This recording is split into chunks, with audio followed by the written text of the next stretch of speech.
আসসালামু আলাইকুম। World cup final Bharat বনাম নিউজিল্যান্ড, কে জিতবে? আপনার কি মনে হয়? টুর্নামেন্টের এই পর্যন্ত যতগুলো ম্যাচ হয়েছে সবগুলো দেখে সব বিবেচনা আপনাকে কাকে বেশি এগিয়ে রাখবেন? যদি আমাকে বলেন, আমি অবভিয়াসলি ভারতকে এগিয়ে রাখবো।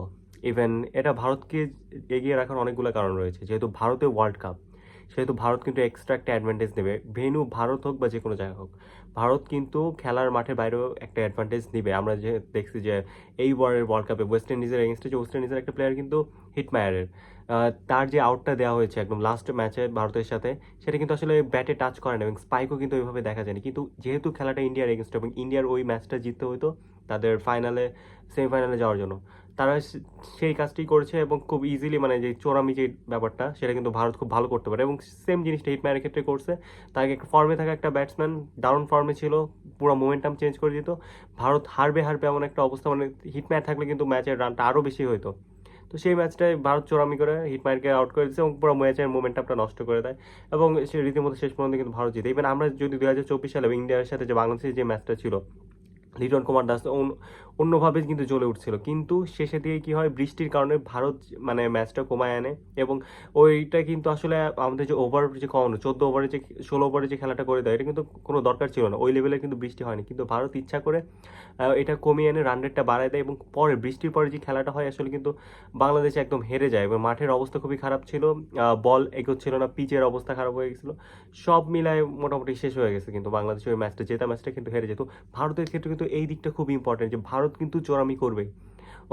আর আম্পায়ার যে পক্ষপাতিত্ব যে ব্যাপার, আম্পায়ার ভারতের ব্যাপারে যে ফার্স্ট এলপিডব্লিউ যে ব্যাপারটা, আসলে কিন্তু ভারত উইকেট নিবেই। মানে আম্পায়ার ভারতের এগেনস্ট, মানে ভারতের পক্ষে আসলে দেওয়াটার পসিবিলিটি খুব বেশি। এখন তাকে চ্যালেঞ্জ করতে কিন্তু আবার রিভিউ কিন্তু নষ্ট হতে পারে, একটা রিস্ক থাকে। তো মেন্টালি আসলে অনেক দিক থেকে পেছানো থাকতে পারে। ইভেন নিউজিল্যান্ডের সাথে কিন্তু আবার ভারতের রেকর্ড খুব একটা ভালো না। 2007, 2016, 2021 এই তিনটা টাইমেই কিন্তু নিউজিল্যান্ডের কাছে ভারত হেরে গেছিল।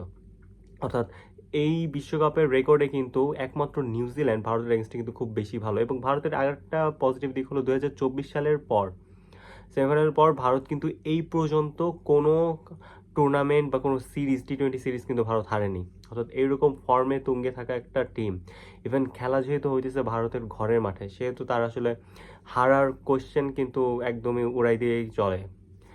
কিন্তু যদি প্রতিপক্ষ হয় নিউজিল্যান্ড, থেকে তো একটা ভাবার, কিন্তু প্রতিপক্ষ নিউজিল্যান্ড যেহেতু আছে, সেহেতু কিন্তু ভাবার বিষয় আছে, চিন্তার বিষয় আছে। অস্ট্রেলিয়া নিউজিল্যান্ড দুইজনই কিন্তু আসলে আপনার ফাইনালে কিন্তু দারুণ খেলেন। আমরা, হ্যাঁ, নিউজিল্যান্ড কখনো এই পর্যন্ত ফাইনাল জিতে নাই, কিন্তু নিউজিল্যান্ডের এগেনস্টে জেতাও কিন্তু এতটা ইজি ছিল না।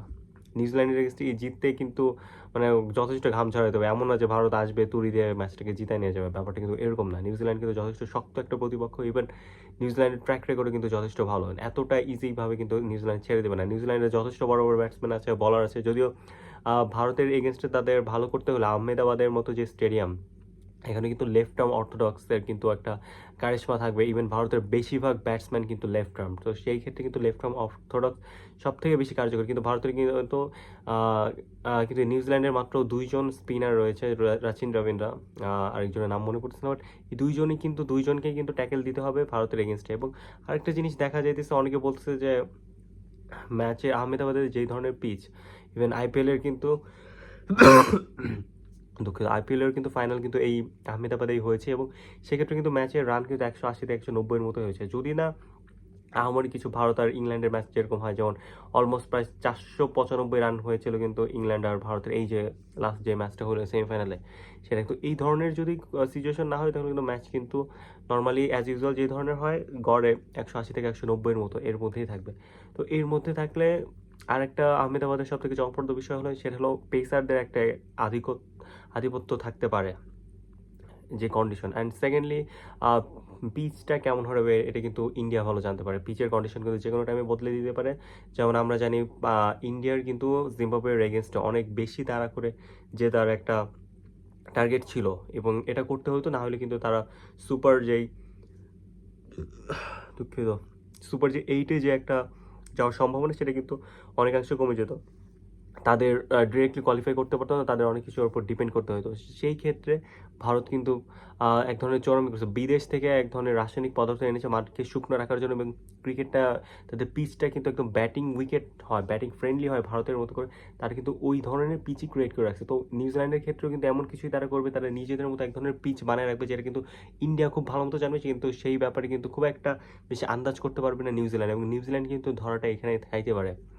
আর লাস্টলি একটা খারাপ ব্যাপার হলো ভারতের দিকে, কারণ আহমেদাবাদটা কিন্তু ভারতের জন্য খুব একটা গুড সাইন না। ইভেন ভারত যেই ম্যাচে যেই হোটেলে ছিল সেই হোটেল থেকে কিন্তু তারা লাস্ট সিরিজ হেরেছিল আহমেদাবাদে।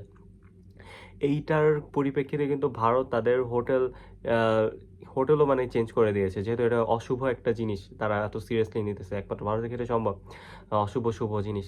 তো এই ক্ষেত্রে তারা ওই ইটাও চেঞ্জ করে নিয়েছে, হোটেলটাও চেঞ্জ করে নিয়েছে। তারা একদম সব দিক থেকে পজিটিভিটি রাখতে চায়। আমরা ম্যাচ জেতার ক্ষেত্রে যা কিছু করা উচিত খেলার বাইরে তারা কিন্তু সবগুলো করছে, এবং খেলার মাঠে ভারত যথেষ্ট শক্ত প্রতিপক্ষ। তো নিউজিল্যান্ডে যদি ভারতের সাথে জিততে হয় তাহলে কিন্তু অবভিয়াসলি দুইটা ব্যাপার খেয়াল রাখতে হবে, খেলার মাঠের পরিস্থিতি এবং মাঠের বাইরের পরিস্থিতি। দুইটা ব্যাপারই কিন্তু খেয়াল রাখতে হবে, এবং ইতিমধ্যে নিউজিল্যান্ডের অধিনায়ক বলেই দিয়েছেন যে তাদের অন্যতম উদ্দেশ্য থাকবে যে পুরো স্টেডিয়ামকে চুপ করানো, যেমনটা কিন্তু অস্ট্রেলিয়া করেছিল ওয়ার্ল্ড কাপ ফাইনালে। পুরো স্টেডিয়ামকে কিন্তু চুপ করে অস্ট্রেলিয়া আগে অ্যাজ ইউজুয়াল আবার কাপটা নিয়ে গেছিলো। তো নিউজিল্যান্ডও সেম টার্গেটটা রাখবে পুরা স্টেডিয়ামকে চুপ করানোর ক্ষেত্রে। তো শুভকামনা। আপনি কোন দল সাপোর্ট করতেছেন ফাইনালে, ইন্ডিয়া নাকি নিউজিল্যান্ড? প্লিজ কমেন্ট করে জানাবেন। আল্লাহ হাফেজ।